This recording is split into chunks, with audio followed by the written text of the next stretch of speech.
Poticast.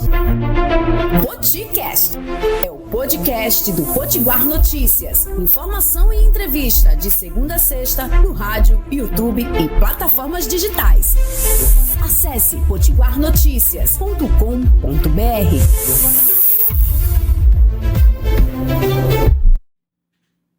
Olá, tudo bem? Estamos de volta, trazendo as informações, notícias, conteúdo para todos os nossos amigos que nos acompanham pelas redes de rádio, pela TV Potiguar Notícia, nas atualizações. Hoje nós estamos recheados de muitas novidades. Vamos começar falando de golpe.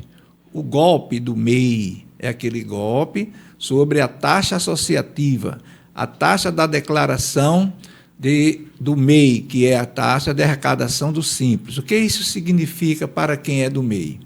O golpe, eles estão usando o link fraudulento, causando pânico às pessoas, cobrando coisas que não existem. Por exemplo, exigindo que as pessoas se associem comercialmente nas suas empresas de aplicativo, cobrando o valor de R$ 97. A Receita Federal já até emitiu um alerta para que os microempreendedores individuais tivessem cuidado com relação a esse pagamento do Simples Nacional. Então, muito cuidado, a prevenção, não realizar pagamento antecipado, buscar canais oficiais da própria Receita Federal, não forneça os seus dados para ninguém. A Receita Federal não liga para ninguém. Então, desconfie dessas ofertas generosas. Muito cuidado, esse golpe existe, é comum e está atualizado. Eles cobram sempre R$ 97. Fica a dica, muito cuidado. Todo mundo prevenido, principalmente o MEI. Aí, olha, o que está acontecendo com a Previdência? Você precisa ter cuidado com o seu cadastro. Nós vamos aqui demonstrar a questão do passo a passo, como você vai atualizar e evitar problemas com a Previdência na concessão de seus benefícios. O que acontece? Os dados do INSS devem estar devidamente atualizados, tanto pelo segurado, que ainda não teve usufruto do benefício, quanto para aqueles que já receberam alguns auxílios, contribuinte, aposentado, pensionista, entre outros. Beneficiário do Instituto da Previdência deve manter sempre seus dados atualizados na plataforma do governo, para que os benefícios sejam concedidos sem dificuldade, ou mesmo sejam suspensos ou cancelados. É essencial manter os dados sempre que você possa fazer, como, por exemplo, nome, endereço, telefone, e-mail, além de evitar problemas com os seus benefícios, o segurado seja encontrado facilmente pela própria Previdência. O que acontece? O segurado muda de residência, muda de cidade, muda de local e não comunica a Previdência. Quando a Previdência tenta manter contato, não existe mais aquela pessoa naquele endereço. E aí o que é que a Previdência vai fazer? Suspender, ou em alguns casos, o primeiro dos casos é suspensão, mas ele pode fazer o cancelamento. E como é que eu resolvo essa dificuldade? Se eu tiver, olha, você pode usar o telefone 135 do INSS, que está disponibilizado, ou você pode fazer diretamente no aplicativo que está disponível no INSS. Você usa o aplicativo do INSS, confere seus dados, verifica se tudo o que você quer está ali, ou você também tem mais uma plataforma, que é o GovBR. Você pode usar o GovBR para solucionar essas pendências. Geralmente, a Previdência Social manda uma notificação pedindo para que você atualize seus cadastros. E caso você não o faça, o que isso vai acontecer? Vai gerar um prejuízo. E muita gente, quando tem a condição de chegar ao banco, aí diz assim, eita, o que foi que houve? Está cancelado, está suspenso. Então, se você usar o Gov, como é que eu faço? Eu seleciono novo pedido, depois você bota atualização de cadastro, aí vem, abre o nome, atualizar, você clica, cadastro, atualizar, finaliza a situação. Pelo Gov, você faz, então você tem, que ferramenta eu tenho para resolver o problema do meu cadastro com a Previdência? Eu tenho o 135, que é um telefone, eu tenho o aplicativo Meu INSS, que você pode verificar, eu tenho o Gov. Então, hoje, praticamente, todo mundo usa o Gov. O Gov é uma ferramenta que o governo editou para facilitar a vida de muitas pessoas. Então, muito cuidado com essa questão cadastral da Previdência, porque o governo vem fazendo uma limpeza geral. Quem não tiver atento vai ter a surpresa de chegar no banco e seu cadastro, seu pagamento não está autorizado. Lembre que tem também situações em que as pessoas têm procuradores e, às vezes, aquela procuração, ela venceu, ela tem a prazo determinado, foi uma procuração de 1 ano, de 12 meses, então você tem que renovar, porque lá no cadastro da Previdência vai estar constando que aquele procurador é de apenas 12 meses, e aí eles vão e cancela, suspende, ou cancela, ou suspende, depende de cada caso. E aí você vai ter que ter trabalho para resolver isso. Então, principalmente o pessoal que depende desse salário, desse pagamento, desse benefício, dessa pensão, dessa previdência, tem que estar sempre atento e atualizado. Perfeito? Fica a dica para a gente não cair nesse conto do esquecimento.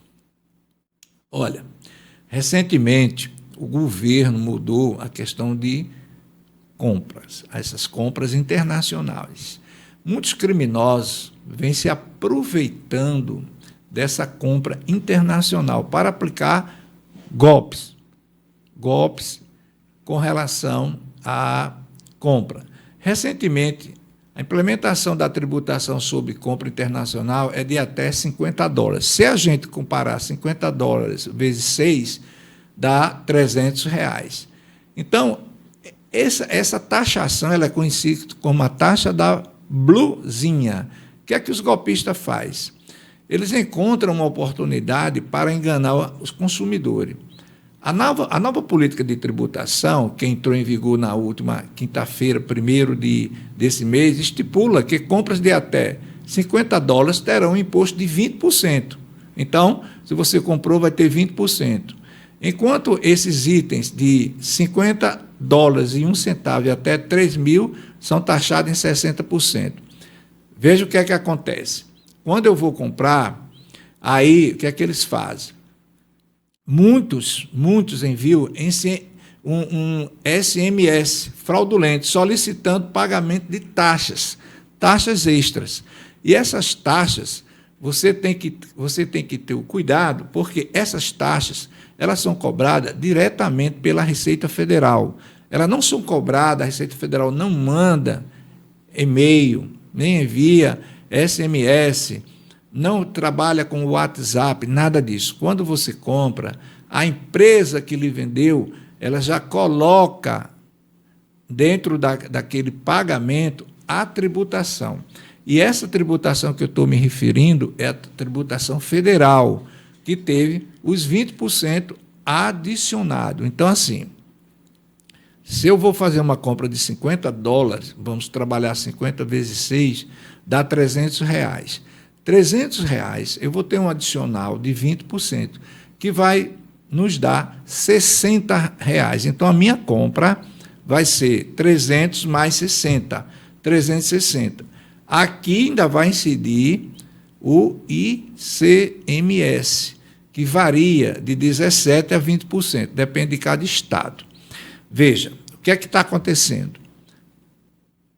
Os criminosos, fraudulentamente, eles estão emitindo boletos via SMS para que você pague uma taxa extra. E essa taxa, ela não existe. ela é mentirosa. A Receita Federal, mais uma vez, alertando, não trabalha desse formato.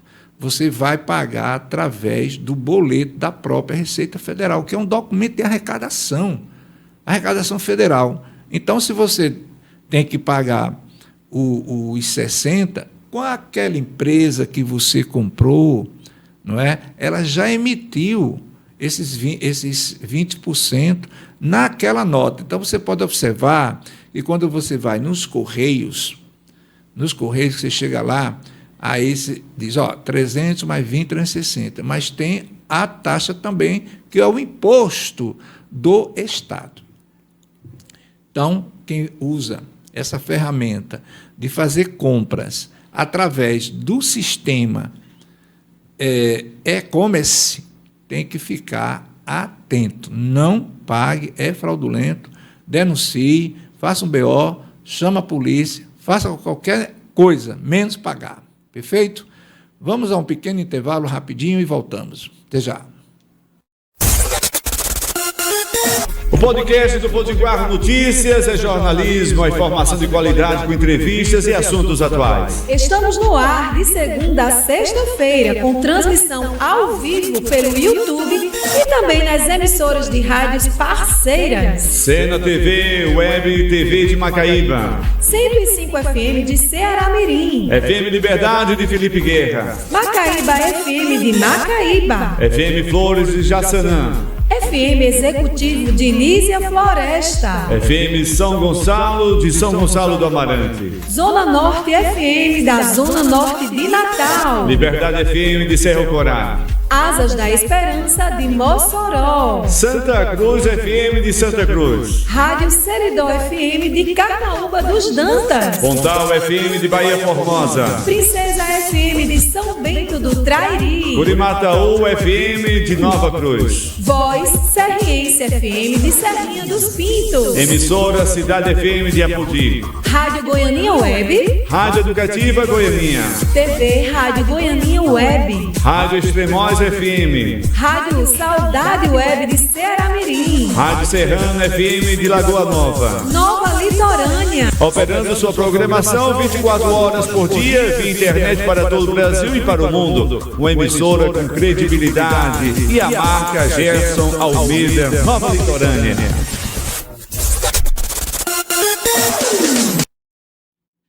Oi, estamos nós de volta. E seguindo aqui, nós sabemos que no Brasil, costumeiramente, tem uma facilidade de cada esquina ter uma farmácia, um olhando para a outra, né? A quantidade de remédio para ser disponibilizado, contando ainda com as farmácias populares, farmácias que o governo tem disponibilizado a um preço menor e, às vezes, até zero de cobrança, que aqui digo, vocês sabem que tem algum tipo de remédio que, se você leva lá a receita, você não paga, é de graça. Mas a gente precisa saber qual é a diferença entre o genérico, o remédio de referência e o similar, para que a gente entenda melhor a importância de distinguir esses medicamentos, não é? O genérico é um tipo de medicamento, o de referência é outro, similar. Veja as características que cada um pode nos fornecer. Vamos falar sobre, primeiro, o genérico. O genérico é aquele remédio equivalente ao da referência, identificado pelo princípio ativo que tem no da referência. O referência tem um princípio ativo e o genérico também. E, geralmente, ele é mais barato. Então, o genérico, ele é igual. Vamos dizer que no de referência, o princípio ativo seja ALT. No genérico, vai ter a mesma coisa, ALT. O que muda aqui? O laboratório. O laboratório de referência, e nós vamos ver que no de referência, que é o famoso de marca, né, ele tem uma outra particularidade. Então, demonstrando aqui qual é a particularidade do remédio de marca, de referência. Esse medicamento ele é inovador. Por quê? Porque ele passa por testes clínicos e não clínicos para comprovar a sua eficácia e segurança. Então, veja só, o remédio de referência, ele é comprovadamente testado. Ele é testado e ele tem um padrão de comparação com o genérico e similares. Já a condição do genérico, o que é que acontece com o genérico? O genérico copia aquela mesma referência química, mas o genérico ele não passou por testes. E o de referência, o de marca, ele passou por testes clínicos. Então, essa é uma referência assim, muito interessante, porque a gente precisa saber. Às vezes a pessoa diz, não vou comprar o genérico que não presta. Não é isso. O genérico tem a mesma composição. Apenas não houveram testes necessários para a comprovação científica. Mas se o de referência teve, então por isso que o nome é genérico. Ele acompanha, ele é mais barato. E o que vem ser um similar, um remédio similar? Ora, ele é uma cópia do remédio de referência. Ele é uma cópia. Mas que diferença nós vamos ter? Nós vamos ter a diferença na embalagem, no recipiente e em outros aspectos que identifiquem pelo nome. Por que que os medicamentos genéricos, similar e de referência no Brasil têm essas diferenças? É porque o remédio, por exemplo, se eu trabalhar com remédio genérico, ele é o mais barato. O similar, ele é em média entre o de referência e o genérico. Lembrando que o de referência, ele teve o quê? Custos de pesquisas. Houve desenvolvimento para que fosse criado aquela medicação. Isso é lá no de referência. Por isso que ele tende a ser mais caro. E o similar é aquele que vai estar entre o de referência e o genérico. O genérico é uma composição igualitária. O similar pode ter uma composição diferenciada, embora sirva para a mesma situação clínica. Então, são essas diferenças básicas que a gente tem que entender. Não é que um é mais importante ou menos importante. Todos têm suas características. Claro que o médico, geralmente, ele passa o remédio de referência. E as pessoas têm comumente chegar na farmácia e pedir o genérico. Geralmente, pede mais o genérico do que o similar, né? Só quando não tem o genérico, alguém pergunta, existe o similar?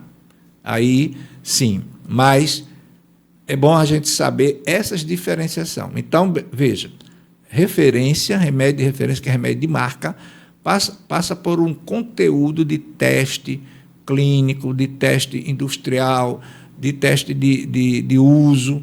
Já o genérico copia aquele de referência. E o similar, ele pode ser igual ou não. Perfeito? Então, quando for na farmácia, discute lá com o farmacêutico o que é que pode, se não pode, se aquilo ali tem o mesmo efeito, e aí você toma a decisão de comprar. Legal? Olha só, muita gente diz assim, eu vou abrir uma empresa, eu só posso ser pessoa jurídica, mas eu posso iniciar um negócio com meu CPF? Será que eu posso? Vamos ver se a gente pode.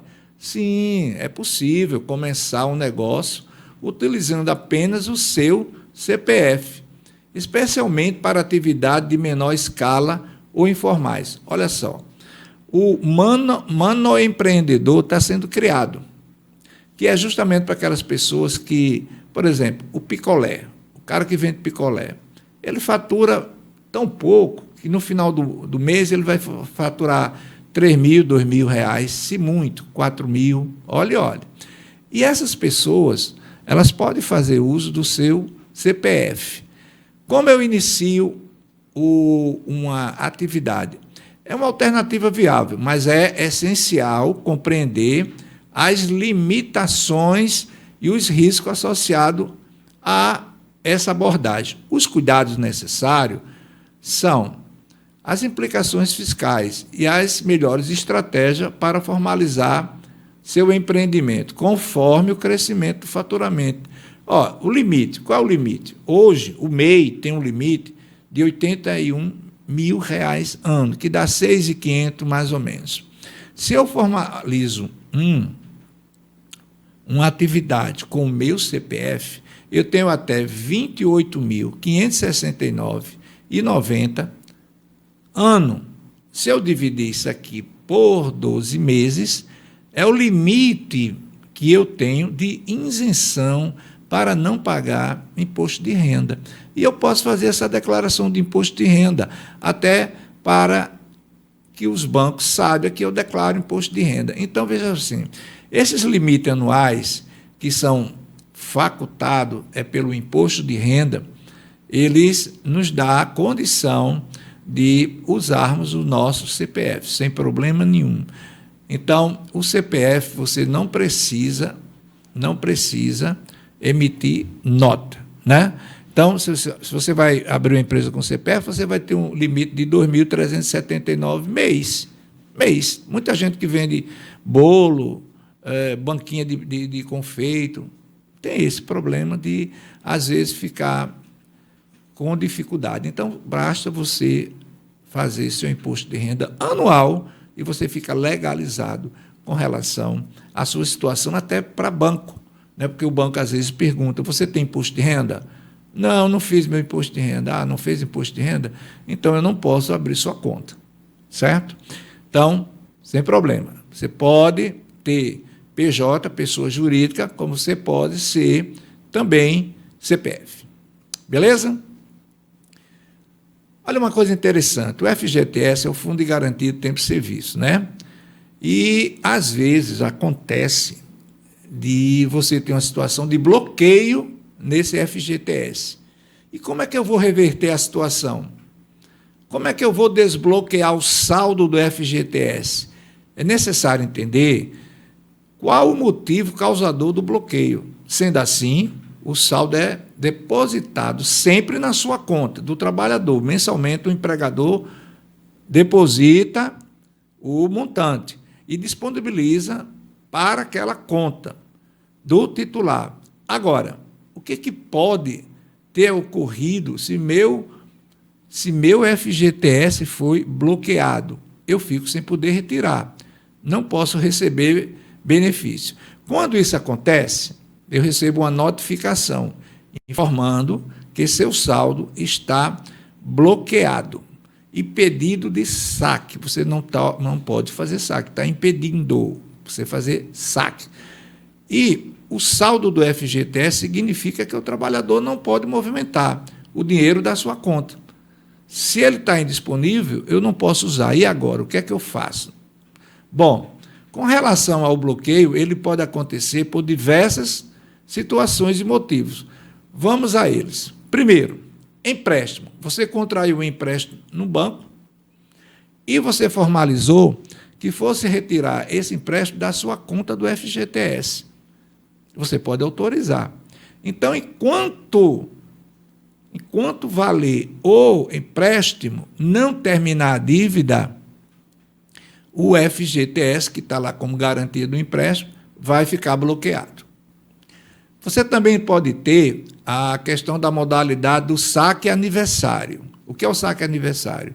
É que todo aniversário você vai tirando FGTS. Só que quando você faz isso, ele fica bloqueado. Só vai poder retirar de qualquer outra forma quando houver a rescisão, saque e rescisão.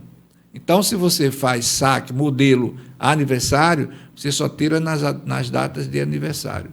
Para voltar a você ter o direito naquele saque e rescisão, você tem que mudar essa autorização. E aí nós vamos encontrar também o bloqueio judicial. Aí é aquele bloqueio quando você tem dívidas na justiça. Por exemplo, a mais comum, pensão alimentícia. Então, aquela pessoa tem uma dívida de pensão alimentícia e não pagou, está devendo. O advogado pode pedir para bloquear parte do FGTS. E aí nós vamos estar diante de uma autorização judicial que vai justamente bloquear parte desse FGTS. E aí você tem que movimentar-se através de um outro advogado para discutir esse bloqueio judicial. Isso acontece. Outras irregularidades é o cadastro. Existe aquela condição do seu cadastro estar desatualizado. Por exemplo, você mudou de residência, você não está mais naquela cidade, e aí você foi trabalhar em outra cidade, seu FGTS, ele é administrado pela Caixa Econômica Federal. E no momento que seu cadastro está desatualizado, como é que eles fazem? Eles notificam para que você receba esta notificação e se dirija à agência da Caixa Econômica para corrigir esses dados que estão faltando ou que estão incorretos, né? Então, são essas situações em que nós temos bloqueios, nós temos proibições de saque, nós não podemos movimentar a conta. Caso aconteça, tem que se dirigir à agência mais próxima da Caixa Econômica Federal para solucionar. Perfeito? Sempre a gente, quando estamos seguindo para o nosso encerramento, fazemos uma reflexão. E a reflexão de hoje, nós vamos começar dizendo, olha, dê aquele gás para buscar o novo. Vivencie as boas coisas da vida, com leveza, com fluidez. Embarque nas grandes novidades que a vida lhe dá. Olha, um relacionamento, seja ele de amigo, de namoro, deve ser pautado de respeito, inovações, evolução, clareza, realização, e não em peso de brigas e dificuldade. Desapega do passado e também pare de alimentar os monstrinhos que tanto te impede de viver. E um lembrete final, confie sempre na ajuda divina, ela nunca falta. Tchau, até a próxima. Poticast. Poticast é o podcast do Potiguar Notícias. Informação e entrevista de segunda a sexta no rádio, YouTube e plataformas digitais. Acesse potiguarnoticias.com.br.